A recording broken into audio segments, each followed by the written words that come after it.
여러분 안녕하십니까?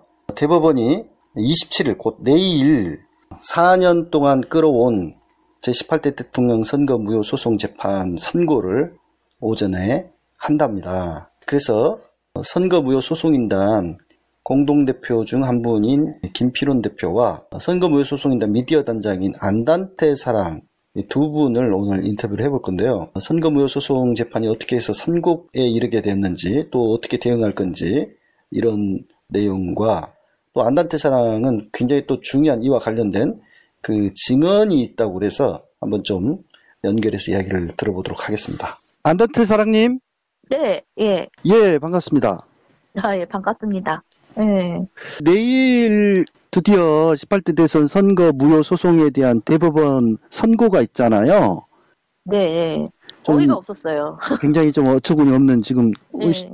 그동안 변론 한번 하지 않고 선고를 하겠다라고 해서 지금 소송인단에서 관련 성명도 발표한 걸로 알고 있는데. 어저께 급하게 발표를 하고 막 퍼다 날르고 진짜 무슨 번갯불에 콩 볶아 먹듯이 막 이렇게 후딱 해치우는 그런 느낌이 있어서 저는 몰랐어요. 어저께 저녁에 그것도 그 광주에 계신 분이 왜 소송이 안 열리죠? 하면서 제가 한번 선관위한테 전화를 해볼게요 라고 전화를 했는데 예. 뭐 소송이 열릴 거다라고 했다는 거예요. 예. 그래서 뭐 한영수 김필원 대표한테 뭐 어쩌고 알려주고 소송 당사자한테 알려주고 뭐 이런 얘기를 했다는 거예요. 예. 그래서 우리 그거 얘기도 알지도 못하고 있는데 소송이 열린다고요? 내가 놀래가지고 이야기를 하면서 우리는 알지도 못한다. 그리고 그럴 리가 없다라고 전화를 끊었죠. 예. 그리고 제가 이제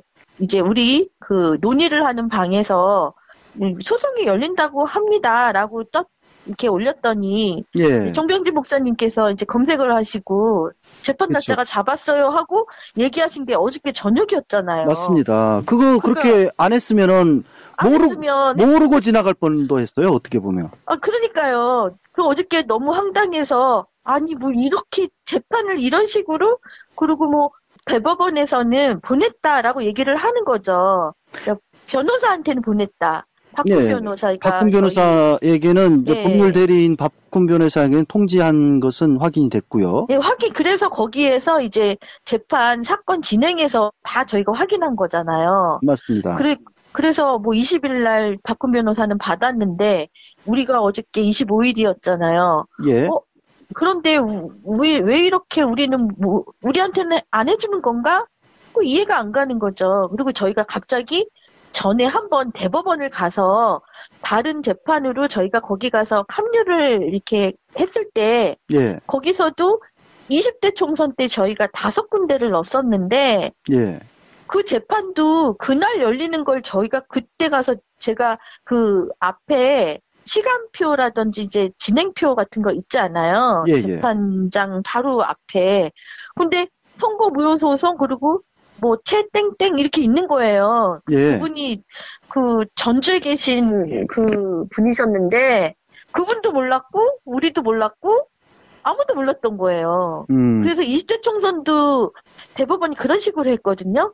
그래서 저희가 어이없어 했는데 그래도 이거는 대법원에서 선거무효 소송이고 민중소송이고 민중소송이고 그래서 저희가 방송까지 할 수 있는 거 다 집어넣고 안 열리니까 계속해서 서류 집어넣고 고소고발, 직무유기 대법원 13명 이 재판 안 열고 있다. 직무유기 검찰에 고발도 하고 그랬더니 거기 검찰도 2년 넘게 끌고 있었고 그러다가 얼마 전에 혐의 없음 하고 끝내려고 했는데 저희가 또 가만히 있을 수 없으니까 또 준비를 하고는 있는데 항고를 할 생각이 항고를 할 생각으로 또 하고 있는데 어이가 없잖아요. 그럼 우리가 얼마나 더 증명을 해야 된다는 거냐 이런 생각이 들고 지금 지금 안단태 사랑님이 네네 한 말씀만 더 드릴게요. 말씀하십시오. 이 총선에서 이 문제도 그런 식으로 5군데나 했는데도 이런 선거 무효 소송을 이렇게 대법원이 엉망으로 대충 하는 식으로 해버리는 게 주권을 죽이는 건데 예. 이거를 국민들이 모르잖아요. 지금까지 이거를- 이제 대법원이 그야말로 그렇게 일반 시민들이 소송을 제기를 해도 선거 쟁송을 제기를 해도 예. 제대로 알려주지도 않고 이런 식으로 처리해 왔다. 이번에도 그랬다. 지금 그 이야기를 하신 건데. 근데 설마 대선이고 국민중 소송이고 이건 정말 중요한 거고 그리고 처음에는 한 2천여 명만 받아들인다고 1차에 집어넣은 분들만 받아들인다고 그 소송의 그 원고 그 사건 진행 예. 사건 번호 치고 들어가면 2천여 명밖에 없었는데 어저께는 6,444명이 다 뜬 거예요. 갑자기. 예. 그 저도 어저께 이게 왜 다 드러났네 하고 놀랬거든요. 그래서 어저께 성명서에 6,644명의 원고를 무시했다라고 썼는데 예. 대법원이 이렇게 오락가락 하는지 그리고 검찰도 똑같아요. 아까 예. 말씀드렸듯이 대법원 13명이 일을 안 해서 선고소송이 진행이 안 되고 그것이 뭐 자기네들은 뭐 180일 이내에 선고를 하는 게 저기 무슨 강제사항은 아니다라고 하면서 그리고 정권 다 임기 끝나고 나서 각하나 뭐 기각이나 이런 거 해버리면 도대체 국민의 주권을 뭘로 지키냐 이렇게 해서 검찰에 고소고발을 했더니 담당 검사만 바꾸면서 시간 끌다가 혐의 없음으로 이제 했는데 증거가 더 없다는 거예요. 그러면은 그렇게 길게 재판을 안 하고 끌은 것 자체가 증거인데 더 이상의 증거가 무슨 필요가 있습니까? 저희가 예. 더 이상 무슨 증거를 들이댈 수 있어요. 지네들이 검찰이 저기 해야 되지. 우리한테 혐의 없음으로 우리가 더 뭘 증명해야 된다라는 생각이 들게끔 그런 말을 하면 우리가 일을 안 해요. 그러고 했는데 일을 안 한 거에 대해서 자기네가 막 그러면 대법원하고 검찰도 거기에 대해서 아닌 건 아닌 거에 대해서 막 얘기를 해야 될 텐데 안 했다는 거예요. 예. 지금 그 성명서를 보면 네네. 양승태 대법원장을 언급하셨어요. 양승태 대법원장의 캐비넷 속에 네. 이 소장이 들어 있었다. 그 이야기 뭔 이야기입니까? 그때가 저는 또 에피소드로 웃고 넘어간 일이긴 한데 예. 어이가 없었던 일이에요. 그러니까 두 분 대표님하고 사무처장님이 출판물에 의한 명예훼손으로 거의 서울구치소에 있으실 때 그것도 억지로 이렇게 막 부정선거를 묻기 위해서 그런 것인데 예. 제가 이제 옥바라지를 해야 되니까 재판도 해야 되고 해야 되니까 뭐 갖고 가서 대법원에 민원실에다가 추가 서류도 넣고 그리고 우리 선거 무효 소송에 대한 서류를 복사를 해서 원본이 있어야지 복사를 하니까 그 복사를 하기 위해서 막 신청을 하고 그랬었어요. 제가 대표님들이 2014년 잡혀가시고 아마 제가 기억하기로는 긴팔을 입었고 여름은 아니었고 그렇다고 아주 춥지는 않았는데 정확하게 몇 월 달이라는 건 생각이 안 나요. 2014년 내지 2015년이었을 것 같은데 그래서 복사를 하고 신청을 하고 기다리고 있었어요. 그러니까 대법원 민원실에서 대법원이 이제 접수하는데 바로 앞에가 민원실인데 민원실에서는 그 도르래 같은 거 막 이렇게 뭐 서류 같은 거를 막 너무 많으니까 이런 걸 갖고 위에 올라갔다가 내려왔다 이렇게 하더라고요. 그러니까 그래서 2013 수십팔 이거에 대해서 제가 원고니까 제 이름 쓰고 그래 서류를 이거를 좀 주십시오 하고 신청을 해갖고 이렇게 집어넣는데 아무리 기다려도 대답이 없는 거예요. 그래서 이상해갖고 왜 이게 이렇게 늦어지냐, 너무 기다린다, 이런 식으로 얘기를 했더니, 거기에서 조금만 기다려봐라, 이렇게 올라갔어요, 직접 그분이. 올라가갖고, 올라갔다가 또 한참 있다 또 내려왔어. 내려와서 하시는 말씀이, 대법원장, 캐비넷 안에 들어있다라는 얘기를 하시는 거예요. 그래서, 그거를 지금 빼낼 수가 없다. 그렇게 얘기를 하시는 거예요. 그러니까 지금 신청했던, 말하자면, 소송 서류가 그렇죠. 양승태 대법원장 캐비넷 속에 있어서 지금 가지고 내려올 수가 없다. 예. 그 이야기를 했다 이거죠. 그런 이야기를 한 거예요. 그래서 어이가 없어서 어떻게 그럴 수가 있느냐라는 생각이 들었고, 거기서 좀 화가 나가지고 얘기를 하고 있는데, 예. 그분들도 좀 어이가 없어 하는 거예요. 이거 원고 2013 수 18이면, 그게 왜 양승태 대법원장, 그때 대법원장이 양승태 건데 똑같이? 예. 그거 왜 캐비넷 안에 들어있는 건지 이해가 안 가고, 그래서 그런데 솔직히 그 민원실에 있는 분들한테 따져봐야, 그렇죠. 예, 그분들이야 전혀 모르죠, 그런 거를. 그런 예. 분들이야 뭐 당사자들도 아니고 그냥 행정적인 업무를 하시는 분한테 막 화를 낼 수도 없고 예. 어이가 없고 그리고 그분들도 뭐라고 말을 못 하시는 거예요. 자기네들도 황당하다 뭐 이런 식으로 얘기를 하시는 거예요. 어허. 그렇게 해서 뭐 미안하지만 다음날 와서 가져갈 수 있겠느냐 그렇게 얘기를 하는 거예요. 어허, 그래요. 예, 그런데 제가 거기서 뭐 미주얼, 커주얼, 당신들 그러면 돼, 뭐 이렇게 싸울 수가 없는 거죠. 그 민원실은 어차피. 저는 굉장히 중요한 지금 증언이라고 생각이 되는 게, 예. 양승태 대법원장은 이제 대법원장이고, 좀 13명의 이 대법관들, 그 중에서 이 사건을 맡은 또 주심이 양승태 대법원장도 아니고, 분명히 예. 따로 있습니다. 근데 전혀 사실 뭐 어떻게 보면 대법원장은 이 사건과 그렇게 큰 관련이 없는 어떤 직접적인 어떤 그 사건 심리를 맡은 판사가 아니기 때문에 그냥 대법원장인데 이 사건 서류를 원본을 자기 캐비넷 속에 넣어두고 있다? 그래서 저도 어이없었다고요. 예. 이게 그야말로 그러니까 양승태 대법원장이 이렇게 그러면 이 재판 심리가 제대로 진행이 되지 않도록 지연시킨 직접적인 책임이 있음을 뒷받침하는 하나의 정황이잖아요, 이거는.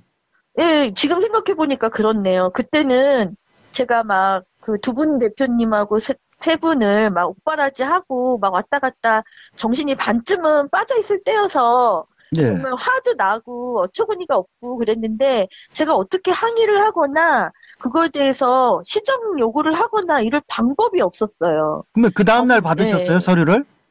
그래서 가고 있는데 서류가 그 다음날 받았던 것 같아요. 예. 그런 적이 있었군요. 네, 서류는 받긴 받았죠. 그러니까 예. 그래도 아무튼 양승태 대법원장이 직접적인 책임이 있다, 여기에.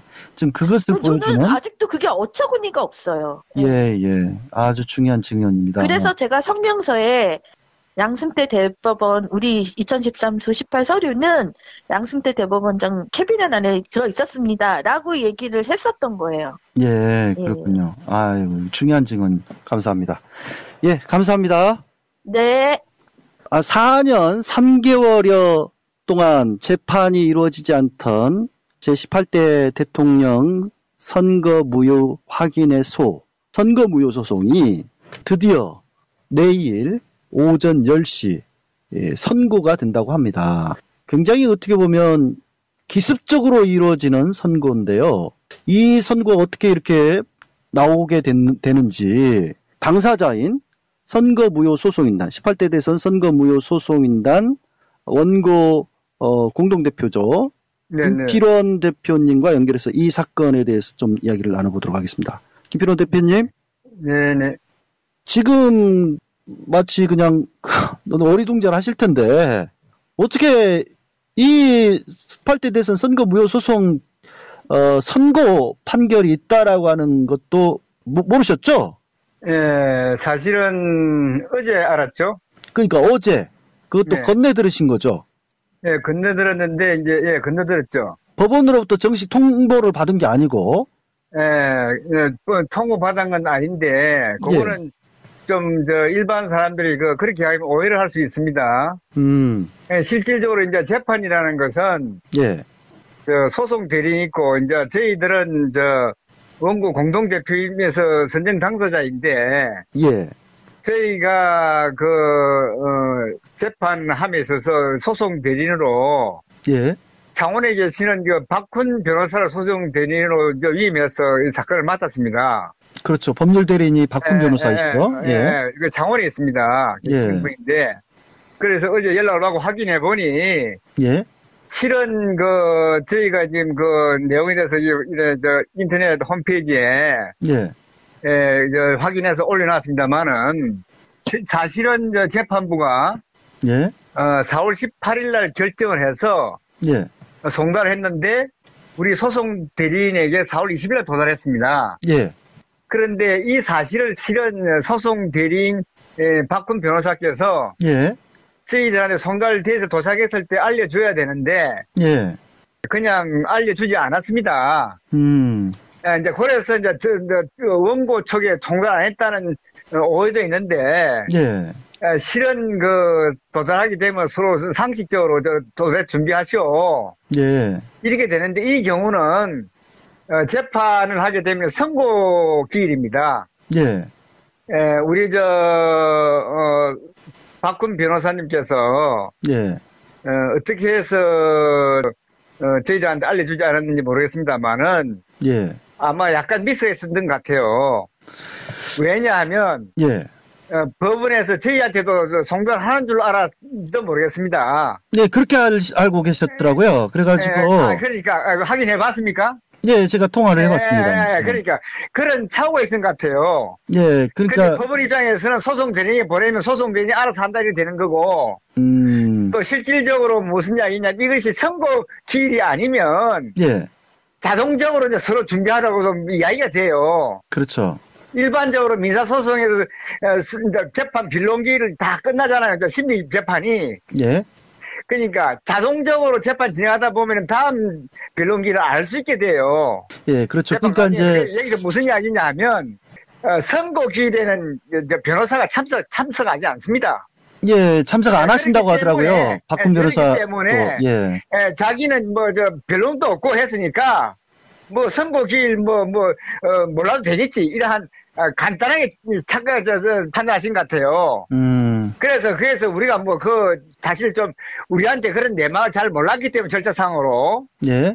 알고 있는 줄 알고 전달 안 한 것 같아요. 맞습니다. 예. 그런 과정이 있은 것 같아요. 그래서, 저희들 확인해 보니까 그런 절차가 있은 것 같았습니다.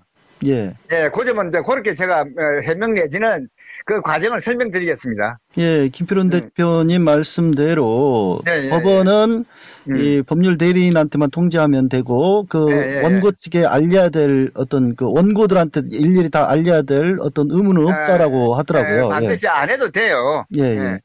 그거는 상식인데 이번 케이스는 그러나 우리가 재판이 한 번도 없었잖아요. 예. 변론기일이 있고 심리 재판이 전혀 없었기 때문에 우리로서는 깜짝 놀란 거죠. 맞습니다. 지금 그래서 그런 상황입니다. 자칫하면 그걸 모르고 지나갈 뻔할 정도로 할 수 있었습니다. 굉장히 좀. 그런데 이제 이 재판이 뭐가 문제냐 하면 명색이 대통령 선거 무효 소송이 아닙니까? 예, 민중소송으로 진행된 대통령 선거 무효 확인의 소죠. 이것이 무슨 이야기냐면 이건 아주 중대한 국가적인 사건의 민중소송입니다. 그렇습니다. 그런데 여기서 선고 기일이고 통지하고 송달하는 이것이 중요한 게 아니고 핵심은 전년 심리재판, 변론재판을 전혀 한 번도 안 했다는 이야기입니다. 그리고 일방적으로 선고한다고 당사자한테 통지하는 송달서를 보낸 겁니다. 결정서를. 이것이 불법이라는 거죠. 변론 한 번 없이 진행되는 선거는 불법이다.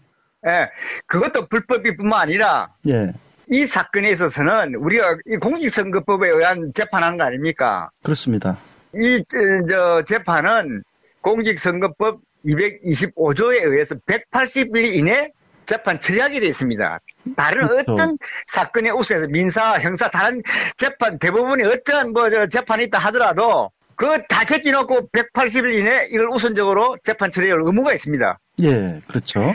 자기들은 훈시구쟁이라고 해서 그걸 준수하지 아니하게도 된다고 이야기하지만 그것은 위반된 행위입니다. 왜냐하면 헌법재판소에 이번에 대통령 탄핵심판 재판이 있지 않습니까? 헌법재판소에서 모든 재판은 180일 이내 재판 처리하게 되어 있습니다. 철저하게 재판 기일을 지킵니다. 헌법재판소 말이죠. 아무리 훈시규정이라도 또 마찬가지로 여기서 훈시규정이라고 해서 규정을 준수하지 않아야 된다는 규정은 없습니다. 단지 재판을 180일 이내 하기 위해서 모든 심리재판 증거 정인조사 무슨 어떤 준비 서민제다 서로 재판 변론 재판 심리재판을 진행하는 과정에서 예. 성실하게 소위 말하면 공직선거법은 민사소송법이 중요하는 겁니다. 예. 법은 그러니까 행정소송법이 중요한데 그 행정소송법 역시 민사소송법을 중요하게 돼 있는 거예요. 그렇죠. 그게 민사소송법 1조는 신의 성실의 원칙입니다. 누구나 성실하게 신뢰를 가지고 적극적으로 소송 절차에 협조하게 되어 있습니다. 아하, 예. 당사자도 마찬가지지만 재판부도 성실하게 재판에 임해야 되는 겁니다. 한 번도 재판하지 아니하면서 휴식 규정이라고 해서 재판하지 않아도 된다는 규정은 절대 없어요. 이거는 위헌입니다. 예. 한편으로 헌법 27조는 모든 국민은 법률에 정한 규정과 법관에 의해서 법에 의한 절차에 의해서 재판받을 권리가 있습니다. 신속한 재판받을 권리가 있습니다. 예. 그런 측면에서 볼 때 대한민국 사법부 대법원 양성태 대법원 체제와 대법관들은 완전히 위헌 불법 재판을 한 겁니다. 그리고 일방적으로 박근혜가 탄핵받았다는 이유로 파면되었다는 이유로 지금 각하 요랑으로 지금 일방적으로 27일 날 선고기일을 지정해서 통지한 것은 이거는 엄연히 위헌 불법 재판입니다. 사기 재판입니다. 그러니까 지금 김필원 대표님은 당연히 각하 결정이나 기각 결정이 나올 걸로 예상이 되신다 이거죠? 당연히 그러기 위해서 지금 일방적으로 선고기일을 지정한 게 그렇지 않을 경우는 그러니까 재판 사유가 없어졌다는 뜻입니다. 왜냐하면 박근혜 대통령이 파면됐지 않습니까? 자기네들 법리로 따진다는 원리로는. 예. 그러니까 박근혜 대통령이 파면돼서 대통령직이 없어졌으므로 당연히 지금 국무총리가 5월 9일 날 자기 대선 일정을 결정해서 통제했고 선거를 다시 실시하니까 그러니까 예. 자기네들 논리는 18대 대통령 선거가 무효가 됐다. 예. 다시 선거를 해서 대통령을 뽑는다는 취지로, 그러니까, 우리가 원고로 당사자인데, 예? 당사자가, 청구 취지에 선거 무효를 구했지 않습니까? 예. 선거 무효에 대해서 이미 목적이 달성되었으니까, 예. 더 이상 실익이 없다.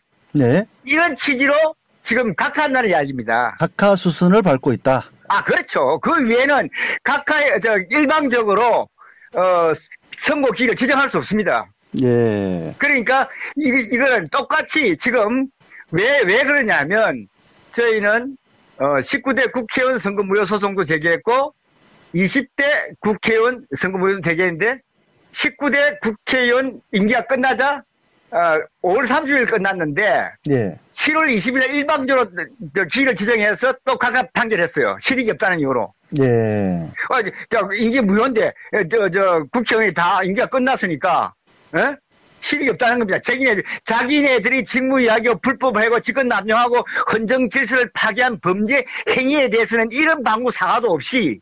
그렇죠. 예, 그런 짓을 하고 또 이번 18대 대통령 선거도 불법으로 지금 각하하겠다는 취지로 일방적으로 자기네들의 범죄 행위는 일체 거론하지 않았고 자기 잘못한 기책 사유에 대해서는 언급도 없이 잘난 듯이 뻔뻔스럽게 지금 각하를 위해서 각하 판결을 위해서 일방적으로 통지한 겁니다. 지금 사건 검색을 보면 네네네.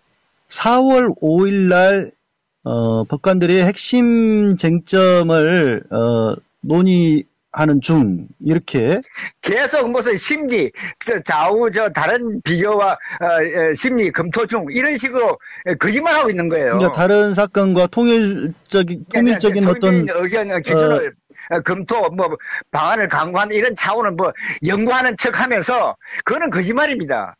심리 재판을 일일이 하면서 그 과정에서 검토한 시간을 달라는 거 하고 예. 전혀 하지 않고 저희들은 엄청나게 많은 보시다시피 저희가 지금 저희 앞에 오시면 제가 어제 이런 제목을 글을 게시문을 올렸습니다. 양승태 대법원장과 대법관들 제18대 대통령 선거 무효 속송 사건에 대해 끝내 사기 불법 재판 각각 판결하기로 작정했군요. 하는 제목으로 쫙 지금 그동안 일어났던 걸 종합적으로 문제를 제기해놨습니다. 예, 그렇군요. 네, 그랬듯이. 그러니까 선거무효 소송이 난 지금 카페에 그런 글을 올려놓으셨다고요? 예. 그래서 어제 올렸는데 지금 약 3,000명이 넘어 이거 관심을 가지고 지금 와서 봤네요. 그러니까 김필원 대표님 같은 경우는 이 사건 그 소를 접수를 하신 뒤로부터 사실 김필원 대표님은 굉장히 그 소송을 많이 해보신 그런 그 경험이 있으시고 제가 20년 가까이 했습니다. 예, 그래서 그 법리 이해나 이렇게 남다르신데 뭐 관련 어떤 진정서 재판 뭡니까 독촉 신청서 탄원서 많이 제출했죠. 이런 것들을 많이 제출을 하셨고 그런데 이제 뭐 좀 정리를 하자면 2013년 9월 26일 날 첫 번째 변론 기일이 지정이 됐잖아요. 일단 했는데 그러다가 그 당일 날 그러니까 피고 측 법률 대리인들이 연기 신청을 하니까 그걸 그대로 받아가지고 무기한 연기를 했어요. 그죠? 그 다음에 이제 묵묵부답이었잖아요, 계속. 묵묵부답도 재판 독촉도 하고 사건 병합 신청도 하고 수없이 많이 했고요. 그렇게 했고, 최근에는 보니까 검색을 내가 해보니까, 재판 취지, 변경 신청도 하고 변경 신청을 했어요. 그 내용은 뭔가요? 그게 핵심은 이제 저희가 이걸 이제 재판을 하다 보니 특히 제일 핵심은 그겁니다. 이 사건은 대법관 전원 합의체에서 재판 처리해야 하고 대법원장이 재판장으로 재판 처리해야 된다. 그러니까 지금 재판부가 1부, 2부, 3부로 나눠져 있는데 특별 1부, 2부, 3부로 이 사건은 반드시 양성태 대법원장이 재판장으로 있는 대법관 전원 합의체에서 재판 처리해야 된다는 청구 취지 변경 신청을 고정했습니다. 원래는 지금 특별 3부가 담당하는 걸로 돼 있죠? 처음에는 특별 1부가 했고, 그 다음에 이제 재판부가 바뀌고 양성태 재판장이 바뀌는 등등으로 해서 특별 2부가 맡았습니다. 아하. 이게 근데 법관들이 바뀌었죠. 그런데 왜 이제 그 문제가 발견되냐 하면. 잠깐만요. 지금 양승태 대법원장 체제가 언제부터 됐죠? 양승태 대법원장 체제는 이명박 대통령이 당선된 이후에 임명한 대법원장이죠. 그렇군요. 그러니까 이 사건 소송 접수할 때 이미 양승태 대법원장 체제였고, 그렇죠. 그렇습니다. 당시에 이제 대법원장이 다시 말하면 이명박 대통령을 당선시킨 중앙선거관리위원장 당시 양승태 대법관이 위원장이었습니다. 그러니까 그리고 나서 이제 이명박 대통령이 양승태 대법관을 대법원장으로 임명했죠.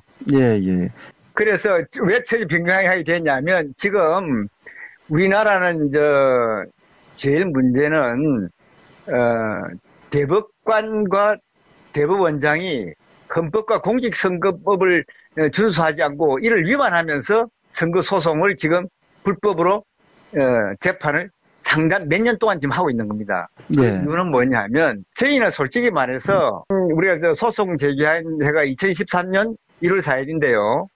그게 7월 4일까지 사실은 저희 사건이 재판 처리됐어야 했습니다. 그게 왜냐면 180일 이내거든요. 7월 4일인가요? 4일. 그러니까 180일 이내. 그런데 재판을 하지 않고 계속 지연시키고 중단하고 있는 거예요. 그래서 저희들은 사실은 18대 대통령 선거도 공직선거법 97조와 278조를 위반한 선거로서 이는 그 내용이 부정선거를 했든 안 했든 관계없이 법률을 위반해서 개표 사무를 관리하면 그거는 선거 무효 사유가 됩니다. 그래서 저희들은 당당하게 1월 4일 날 선거 무효 소송을 제기했던 것입니다. 근데 이 선거 무효 소송에는 개표 부정, 개표 조작에 대한 이런 내용들도 의혹 소장이 들어가 있지만 내용도 뭐 또 이제 전자개표기 사용이랄지 뭐 이런 것들도 이제 들어가 있지만 네. 그 말고도 제가 이제 그 소장을 보니까 법률대리인 네. 박군 변호사가 국정원의 대선 개입이랄지 또는 뭐 시발단 문제랄지 추가하고 상당히 저 NLL 포기 발언 허위사실 유포 뭐 이런 건들이 다 들어가 있더라고요. 전부 다 들어가 있죠. 그래서 이 선거무효 소송 사건은 그 재판 진행 과정에 새로운 증거가 나오면 계속 추가를 넣을 수 있습니다. 선거 취지 속에. 예, 그러니까 지금까지 또 이제 계속 추가도 해 오셨고 그런 내용을. 엄청나게. 그래서 18대 대통령 선거는 공직선거법과 헌법을 위반한 무효 사유가 되는 부정선거일 뿐만 아니라 국가기관, 다시 말하면 국정원, 새누리당, 보훈처, 국정원 8개 국가기관이 총동원된 8개 확인된 것만 해도 8개 기관이 동원됐음을 확인했죠. 그런데 저는 법률 중심으로 이 문제를 풀어나가면서 그런 전자개표기를 사용하면, 불법 전자개표를 사용하면 절대 사용해서라면 법률상 절대 사용할 수 없습니다. 공직선거법상. 이걸 사용했기 때문에 그걸 사용했을 경우 그 선거관리 주체나 그 불순세, 부정선거를 해서 당선하고자 하는 새누리당, 다시 말하면 김무성 총괄본부장이나 전자개표기 비밀번호 사용했지 않습니까? 예, 그거는 전국 개표기가 전국 개표기가 또 동일하게 그렇게 돼 있다라는 사실을 발견했다더라고요. 그러니까 그 비밀번호가 있다는 뜻은 뭡니까?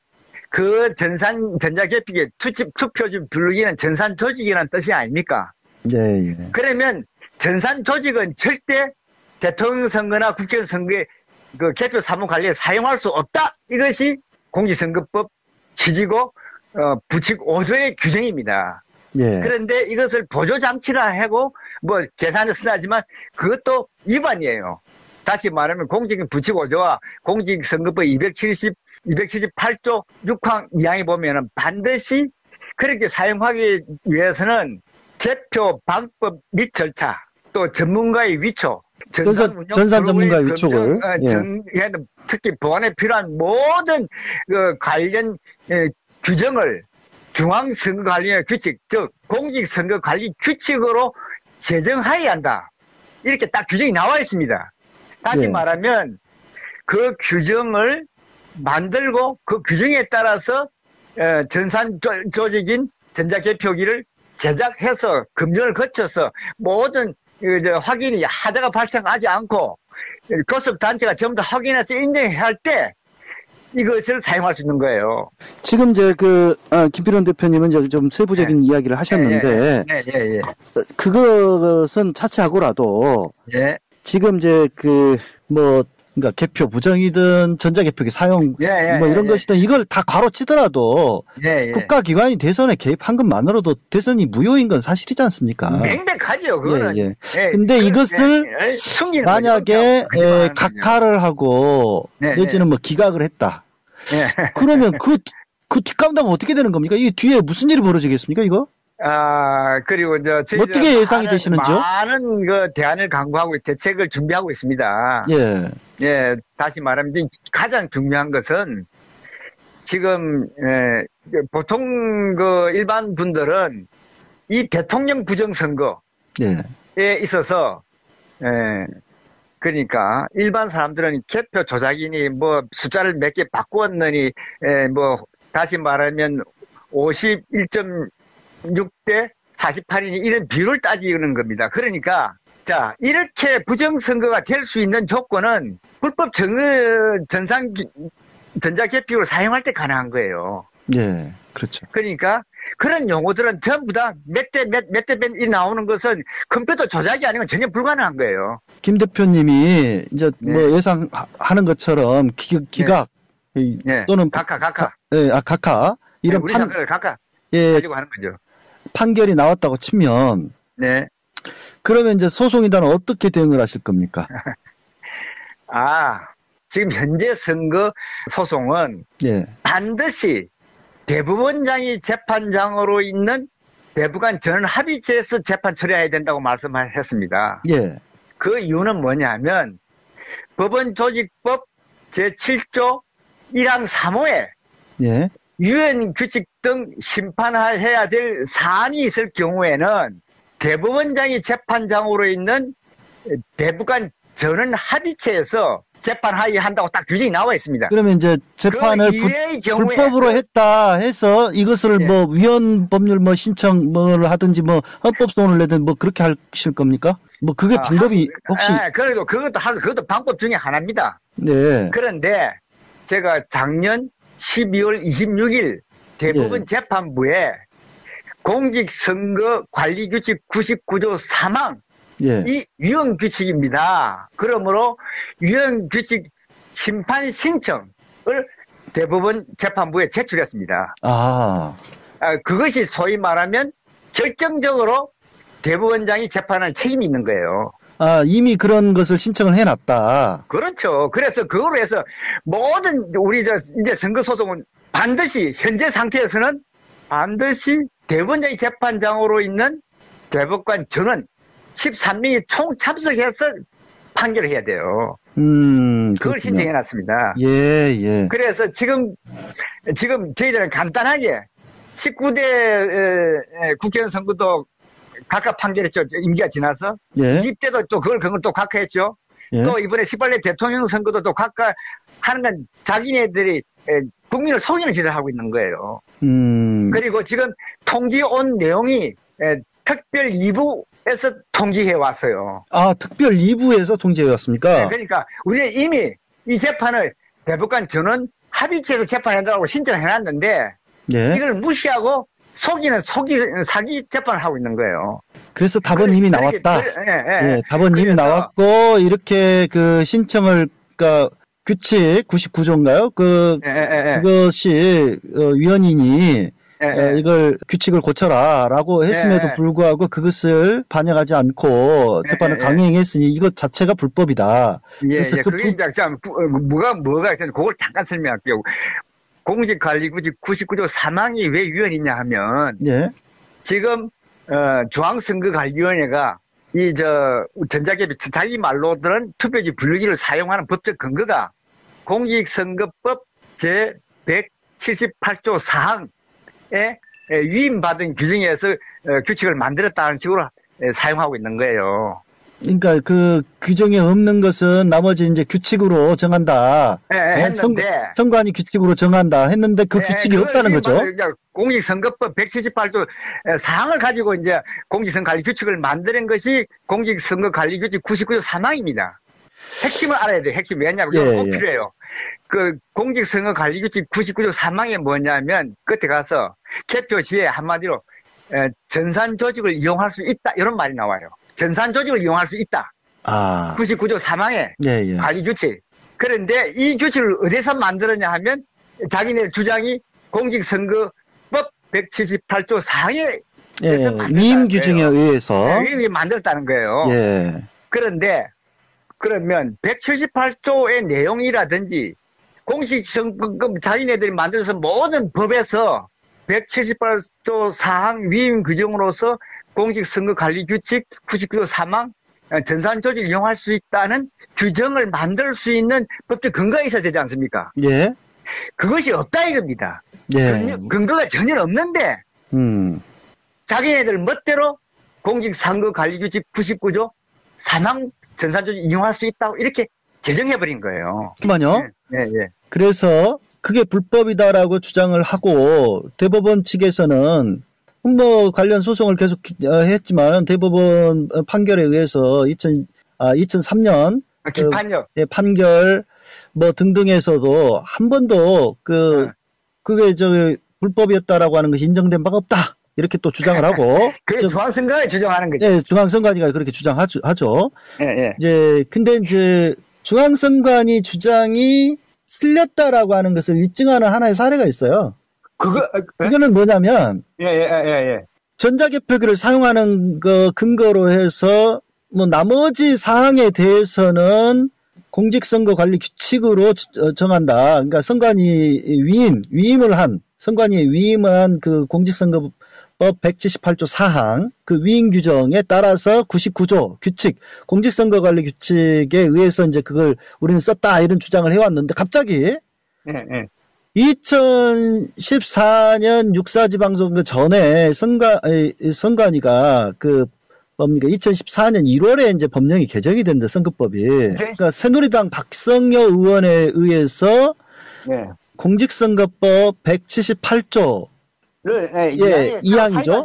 이 항에 이제 전산 조직, 뭐 이런 것 등을 사용할 수 있다라고 하는, 그러니까 규칙에 있던 것이 올라오죠. 법으로 만들어서 이제 올려가지고. 선거법으로 갑자기 그게 들어와요. 그러니까 그러면, 그래서 이제 지금만 중앙선관위가 뭐라면, 아니, 선거법에 이미 그렇게 전산조직을 사용할 수 있다, 보조수단으로 쓸 수 있다라고 주장을 하고 있습니다. 그 근거를 내세우면서. 근데, 그러면, 우리가 지금 다투고 있는 것은, 2012년 18대 대선이거든요. 그러면 18대 대선까지는 그 불법으로 사용했다라는 것이 인정이 되는 거예요. 그거로서. 그거만도 당연하죠. 예, 그걸 자기들 때문에 부정선거했다고 인정하면서 계약한 거예요. 예, 그 법령이 그렇게 해서 선관위 요청에 의해서 그것도 선관위가 새누리당 박성여 의원한테 사사로이 이것 좀 법령 좀 만들어 주시오라고 요청을 해가지고 중립적 기관이라고 하면서 사사로이 그것도 박성여 의원한테 요청을 해서 그 법령을 박성여 의원실에 내가 연락을 해보니까 잘 알지도 못하는데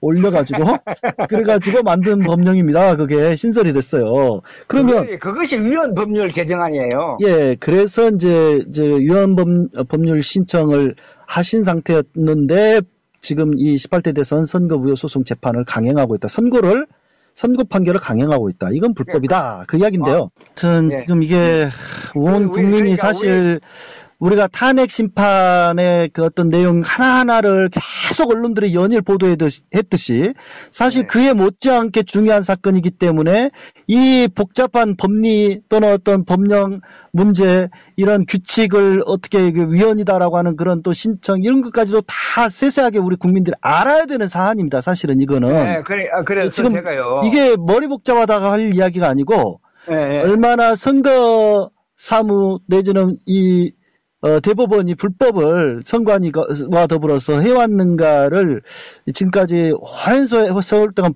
지금 법정 소송을 벌이고 있는 상황이기 때문에 좀 이런 것들에 대해서 우리 애청자들이 양해를 좀 구하고요. 더 좀 우리들이 귀를 기울여서 이건 분명히 알아야 되는 사항이다. 그래서 그렇습니다. 제가 이번에 또 아시다시피 지금 법리적으로 이런 걸 또 아셔야 돼요. 저희는 헌법재판소에 지금 박근혜 대통령 탄핵 심판 그 안이 이제 들어가 가지고 이제 재판했지 않습니까? 예. 그런데 탄핵 사건은 작년 며칠입니까? 12월 29일 날 된 거 아닙니까? 예. 그래서 헌법재판소를 재판한 거고 저희는 그보다 거의 4년 전에 2010년 1월 4일 소를 제기했지 않습니까? 예. 그리고 대통령 무효 소송을 제기하고 있는 거 아닙니까? 예. 그렇다면 무슨 이야기냐면 박근혜는 지금까지 한 번도 법률적으로 대통령이었다는 확정 판결을 받은 적이 없습니다. 우리 소송을 제기한 당사자이기 때문에 그 주장을 하는 거예요. 예. 그렇다면 대통령이 아직 재판 중에 있는데 선거 무효냐 아니냐 따지고 있는데 그것도 대법원에서 재판 기일을 180일 위반해서 불법하고 있는데 왜 헌법재판소에서 재판을 하느냐. 이거는 선거 무효를 먼저 해야 되고 대통령이 아닌 자를 탄핵했다는 것 자체가 헌법재판소 탄핵 심판 사유가 안 돼서 각각 사유다. 그 재판을 정지하고 각각시키라. 이걸 먼저 하라. 대통령 선거 무효 소송을 하고 헌법재판소에 우리가 신청을 다 집어넣었어요. 근데 그거에 대해서 각하가 됐죠. 각하시켰잖아요. 그러니까 그것이 또 헌법재판소 재판관들이 불법한 거예요. 헌법재판소 각하 사유는 뭡니까? 각하 사유는 받아들일 수 없다. 뭐 우리가 제기한 신청 이유에 대해서 반론도 없이 일방적으로 당사자 자격이 없다는 거예요. 아, 당사자 자격이 없다. 다시 자, 말하면 저기 우리 김 대표님. 그러니까 순서상으로 선거무효소송 재판을 먼저 제기해서 탄핵은 이 사람이 지금 대통령인지 아닌지 지금 따지고 있는 판국에 대통령이라고 인정을 해준 꼴이니 그거는 있을 수가 없는 일이다라고 하는 그러니까 예 그런 것으로 이제 소송 인단으로서는 그렇게 그 당연히 또 제기할 수 있는 문제였고 예. 일단 이제 그러니까 99%는 각하. 근데 이제 1% 100% 각하예요. 이거는 100% 각하예요. 그러니까 우리 저기 사람들이 아니에요. 예, 김 대표님은 100%다. 무조건. 이거는 각하죠. 왜냐하면 19대 국회의원 선거무효소송 각하 있고 20대 선거무효소송 우리가 상당한 돈을 들여서 무려 한 5천만 원 이상 들여서 6군, 7군데 다 재판했잖아요. 각각 다 시켰어요. 그런데 다 재심 신청했고 또 이 18대 대통령 선거무효소송 각하지 않습니까? 예. 저희들은 또 재심소장 들어갑니다. 왜냐하면 재심소장 왜냐하면 지네들 불법에 했는데 우리가 용납할 수 없죠. 그리고 19대 대통령 선거 하잖아요. 네. 30일 이내 선거무효 소송 또 들어갑니다. 예. 이거는 왜냐하면 우리가 사용하지 못하게 전자기업 사용하지 못하게 이미 재판부에 결정 신청 넣었고, 예. 또 내용 증명을 다 보냈습니다. 대법원장, 헌법재판소장, 각 정당, 새누리당, 더민주당, 국민의당, 그리고 바른정당, 자유한국당, 교섭단체 정당은 다 보냈어요. 그리고 국가정보원장, 검찰총장, 이렇게, 9군데. 내용 증명을 다 보냈다, 지금. 다 보냈습니다. 왜냐하면, 왜 보내냐면, 재판부에 결정 신청을 넣었는데, 이 사람들이 딱 지고, 피신청자한테 통지도 안 해줘요. 서류를 안 보내요. 그래서 내용 증명을 보내서 직접 재판부에 제출하라고 다 해놨습니다. 그렇군요. 그게 지금 우리 카페에 다 올려져 있어요. 자세히 보시면. 그 많은 분들이 소송 처리 읽기 싫어하고 귀찮아하는데, 저는 법률적인 준비를 전부 다 해놨습니다. 그래서. 그렇게 또 진행이 되고 있군요. 부정선거, 이것을 그냥 뭉개버리고 간다라고 하는 것 자체가 참. 박근혜는 부정선거 주범입니다. 그런데 지금 뇌물죄 몇 편으로서 경사처분해서 몇 년 살고 나오게 한다? 어느 게 더 무섭습니까? 종신형, 최고, 평생 징역살이 해야 될 헌정질서 파괴범이고, 내란죄 범죄자인데, 요거를 왕따 시켜가지고 뇌물죄 딱 초소시키고 저거 다 같이 살자는 식의 업무가 숨어 있는 거예요. 일단, 그야말로 국가기관들을 다 동원하고 한 것은 이제 이명박 정부와 박근혜 이쪽 캠프가 같이 저지른 일로 보이고, 일단. 그러니까 결국 무슨 이야기입니까? 내일 재판 결과를 일단 지켜보고, 그리고 이제, 우리 김 대표님은, 이 지금까지 부정선거가 선관위뿐만 아니라 국가기관들이 국회와 지금 헌법재판소와 다 이게 다 연결돼 있다. 지금 국가 총동원된 부정선거예요. 그렇게 지금 보고 계시기 때문에, 이것을 좀 우리 시민들이 제대로 인식을 해야 된다, 대처를 해야 된다. 지금 그런 이야기를 하시는. 우리 기회를 놓치면 안 됩니다. 김필원 대표님의 절절한 외침이 그냥말로 정말 그냥 어떤 선거무효 소송인단만의 외침이 아니라 민중 소송을 대표하는 또 원고의 목소리고. 감사합니다. 그렇기 때문에 우리가 시민들이 좀 귀담아 들어야 된다. 이것은 남의 문제가 아니다. 우리 자신의 문제다. 부정선거는 지금 국민 투표권, 선거권을 몰래 빼뜨려 도둑질한 침탈행위예요. 그래서. 이건 있을 수 없는 거예요. 그리고 이것을 자꾸 봐주면 이 사람들은 아주 자기들 멋대로 장난치는 거예요. 자기들 시키고 싶은 사람 대통령 시킬 수 얼마든지 있는 거예요. 결국 민주공화국이라고 하는 것은 국민이 주인이라는 소리 아닙니까? 그렇죠. 그래서 이제 주인을 그걸 빼들어서 자기 치고 있는 거예요, 이 사람들이. 국민이 주인임을 자각하고 좀 사법부든지 어떤 국정원이든지 또는 선관이든 이 권력기관들을 제대로 이게 규율하고 통제해야 된다. 그러지 않고는 얘네들의 지배를 받을 수밖에 없다, 우리 국민은. 좀 그런 생각을 하면서, 오늘 이제, 굉장히 길게 이야기를 했는데, 우리 김필원 대표님, 아무튼, 내일 어떤 판결이 나오든지 간에, 굽힘 없이, 좀 꿋꿋하게 우리 부정선거 저항하는 어떤 노력을 좀 계속 해주시길 바랍니다. 이제는 좋은 결과가, 그러니까, 내일 각각 판결에서 저희 원고가 결국 패소하지요. 패소하는 것이 저희들은 더 좋은 기회라고 저는 보고 있습니다. 국민들에게 알릴 수 있는 기회. 국민들에게 그동안 관심 가졌던 기회. 그것을 왜 그래 됐다는 걸 자세하게 제가 지금 밟고 있습니다만은 국민이 더 많은 분들이 알게 되는 계기가 됐다. 예. 그래서 이번 기회를 좋은 기회를 놓쳐서는 아니 된다는 걸 간곡히 말씀드리고 싶습니다. 예. 감사합니다. 오늘 고생하셨습니다. 아이 감사합니다. 예. 예.